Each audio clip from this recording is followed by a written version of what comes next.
Hello friends, super magic રસોઈમાં મિત્રો હું આપનું સ્વાગત કરું છું. આજે હું રોટલીનો વધેલા લોટનો નાસ્તો લઈને આવી છું મિત્રો. તો તમને ચોક્કસ ગમશે તો મારો વિડીયો તમને લાઈક કરજો, શેર કરજો અને સબસ્ક્રાઇબ કરવાનું ભૂલતા નહીં. તો તમને ઇન્ગ્રેડિયન્ટ પણ બતાવી દઉં. એમાં મેં 2 મીડિયમ સાઈઝના બટેટા લીધા છે, અડધું કેપ્સિકમ લેશું, 1 મીડિયમ સાઈઝનો કાંદો લીધો છે અને નાનું એવું આપણે એક ગાજર લેશું, 2 મરચા છે લીલા અને થોડું એવું કોબીજ લેશું, 1 ઇંચ આદુનો ટુકડો છે અને થોડી એવી ધાણા ભાજી છે અને બીજું 1 ચમચી જેવું આપણે આખું જીરું લીધું છે, અડધી ચમચી જેવું આપણે કાળા મરીનો પાવડર છે અને લીલી ચટણી છે અને સોસ છે અને 2 થી 3 ટેબલ સ્પૂન જેવો આપણે મેંદો લેશું અને આપણે રાતનો બાંધેલો લોટ છે જે ઘઉંના રોટલીનો લોટ એ છે. તો આટલા ઇન્ગ્રેડિયન્ટ મિત્રો આપણે જોશે. તો હવે આપણે બનાવવાનું ચાલુ કરીએ. તો પહેલા આપણે આ બધા શાકભાજી આવી રીતે સમારી લેશું પીલ કરીને. તો જો આપણે બટેટાની છાલ ઉતારી લીધી છે. હવે એનું આપણે આ રીતે લાંબી ચિપ્સમાં ખમણ કરી લેશું.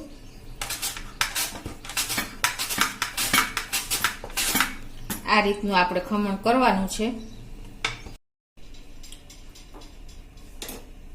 તો જો આપણે આ રીતે બટેટા અને બધા શાકભાજી એટલે કે ગાજર, કેપ્સિકમ, કોબીજ અને કાંદા બધું લાંબુ સ્ટ્રીપમાં સમારી લીધું છે, એકદમ પતલું એવું. હવે આપણે આ જે બટેટા સમાર્યા ઓલા ખમણા છે ને એને આપણે એકદમ આ રીતે પાણીમાંથી કાઢીને અને એને એકદમ ડ્રાય કરી લેશું.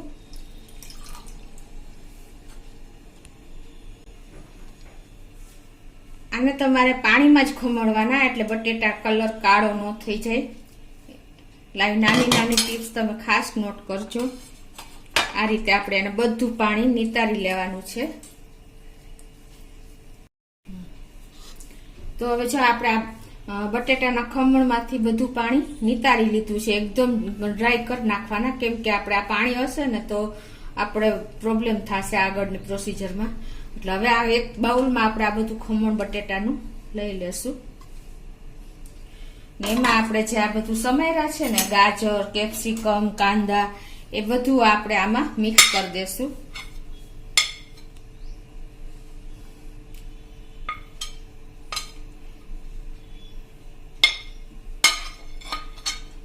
એમાં આપણે જે 2 મરચા છે કટિંગ કરી લીધા છે એ નાખી દેશું ને 1 ઇંચ આદુના ટુકડાને પણ મેં ગ્રેટ કરી લીધું છે એ બધું નાખી દેશું અને અડધી ટીસ્પૂન જેવા આપણે મરીનો પાવડર કર્યો છે એ નાખી દેશું અને 1 થી 1.5 ટીસ્પૂન આપણે જીરું છે એ નાખી દેશું. આખું જીરું લીધું છે અને આપણે ધાણા ભાજી જે સમારી છે એ નાખી દેશું અને આપણે અત્યારે મીઠું નહીં મિક્સ નાખી, છેલ્લે એડ કરશું. હવે આ બધું આપણે સરસ મિક્સ કરી લેશું. તો આ રીતે જો આપણે સરસ મિક્સ કરી લીધું છે.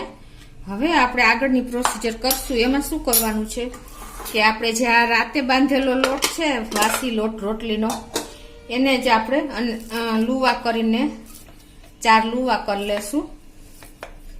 આ રીતે મોટી મોટા આપણે રોટલી સાઈઝના વણવાના છે.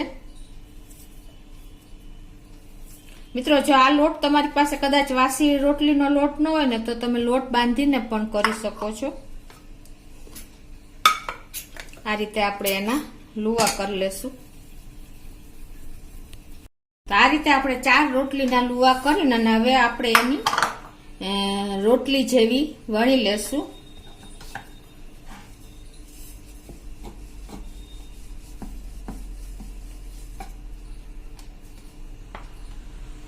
આ રીતે તમે થોડોક લોટ સ્પ્રિંકલ કરીને અને આપણે રોટલી વણી લેવાની છે. રોટલી જેટલી જ આપણે થિકનેસ રાખવાની છે, બહુ જાડી નહીં અને બહુ પતલી પણ નહીં.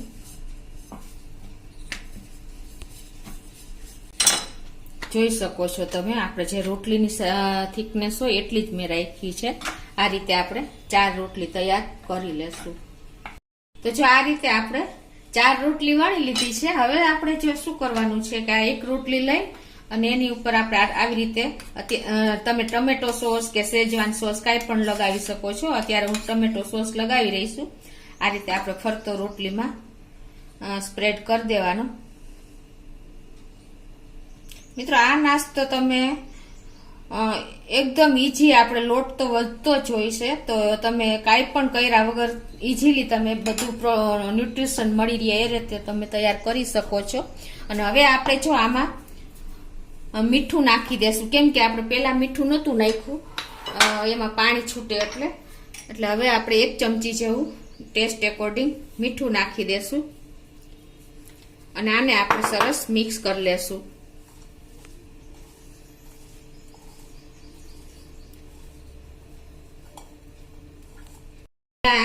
ટોમેટો સોસ લગાવ્યા પછી આપણે જે આ બધું શાક વેજીટેબલ બધા તૈયાર કર્યા છે એ આ રીતે આપણે એની ઉપર સ્પ્રેડ કરી દેશું.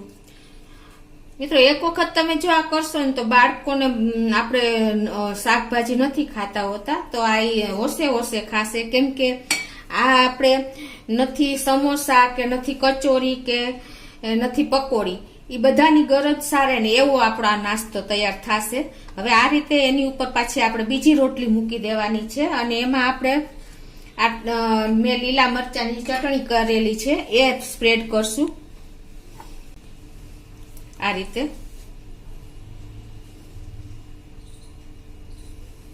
આ એકદમ ટેસ્ટી, સ્પાઇસી અને તમે જેવી રીતે તમે ટેસ્ટ અનુકૂળ હોય એ રીતે તમે ચટણી તૈયાર કરીને લગાવી શકો છો.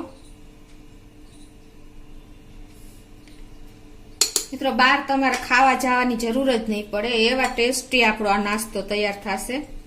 પાછું હવે એની ઉપર આપણે આ વેજીટેબલ્સ જે ગ્રેટ કર્યા છે એ પાછા આની ઉપર સ્પ્રેડ કરી લેશું આ રીતે.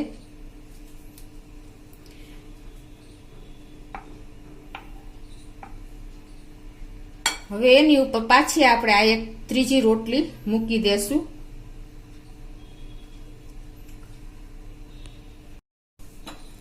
હવે પાછો આપણે આની ઉપર ટમેટો સોસ લગાવી દેશું, એટલે લેયર બાય લેયર આપણે 4 રોટલીના કરશું આ રીતે. તમે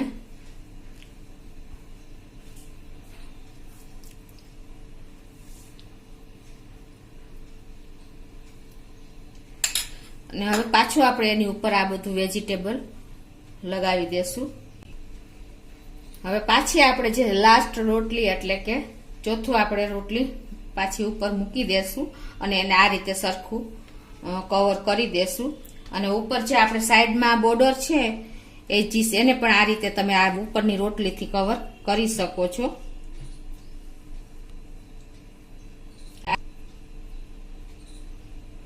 આપણે આ રીતે ગેસ ઓન કરીને આપણે એક તમારે જે સ્ટીમર હોય એ કઈ પણ તમે લઈ શકો છો, પેન કે આ કડાઈ.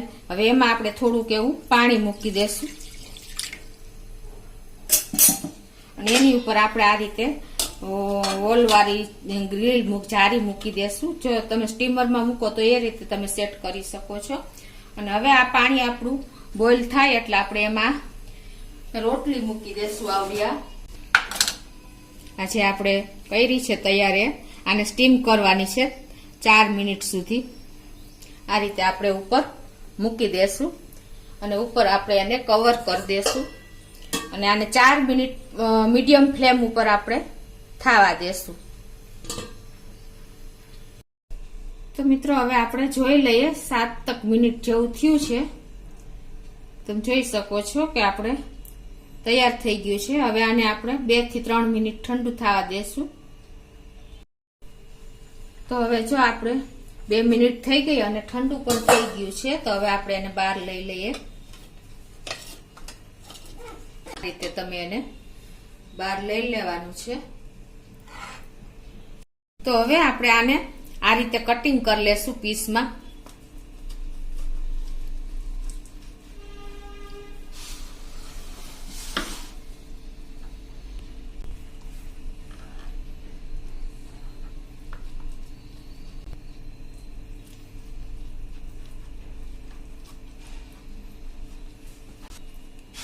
આ રીતે આપણે ટ્રાયંગલ શેપમાં નાના નાના પીસ કરી લેશું. તમે જોઈ શકો છો મિત્રો, આપણું કટિંગ થઈ ગયું છે.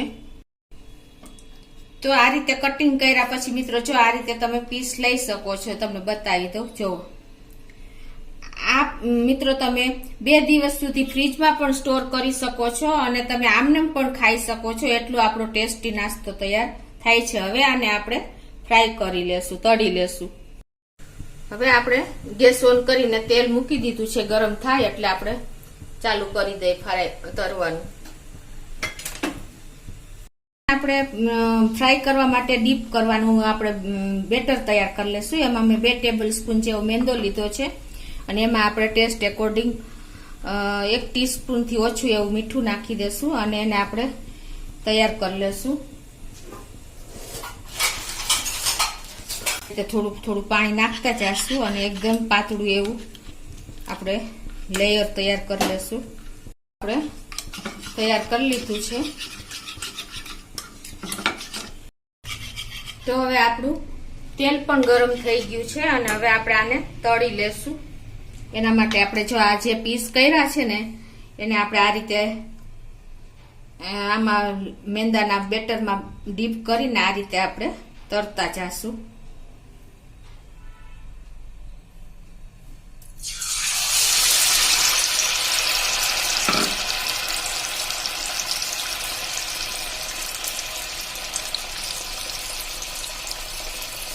આ રીતે જેટલા પીસ આવે એટલા આપણે મૂકી દઈશું.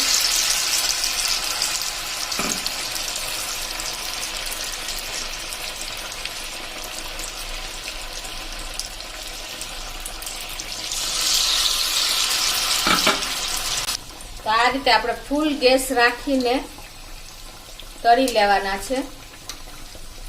સેટ થઈ ગયા છે. હવે 2 મિનિટ થઈ ગઈ એટલે હવે આપણે એને ટર્ન કરી લેશું.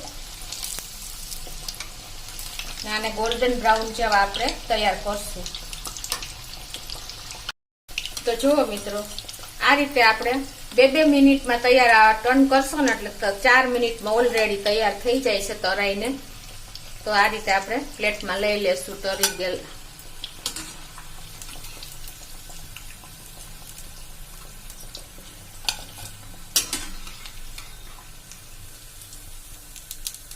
તમે જોઈ શકો છો મિત્રો, એકદમ આપણા ઘઉંની વધેલા લોટમાંથી તૈયાર થયા છે આપણો નાસ્તો. એકદમ ક્રન્ચી, ટેસ્ટી અને સુપર ફૂડ તરીકે ગણી શકાય એવો આપણો હેલ્ધી નાસ્તો તૈયાર થયો છે. તો એ જ રીતે હવે આપણે આ બધા હું તળી લઉં છું.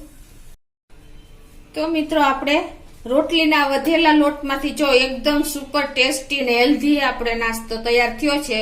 આપણે પકોડા કે સમોસા કે કચોરીની જગ્યાએ તમે આ હેલ્ધી નાસ્તો ઘરે બધા વેજીટેબલ નાખીને તૈયાર કરી શકો છો અને બાળકોને આપી શકો છો. તો તમને ચોક્કસ મારો વિડીયો ગમશે મિત્રો. તો તમે લાઈક કરજો, શેર કરજો અને સબસ્ક્રાઈબ કરવાનું તો ભૂલતા જ નહીં.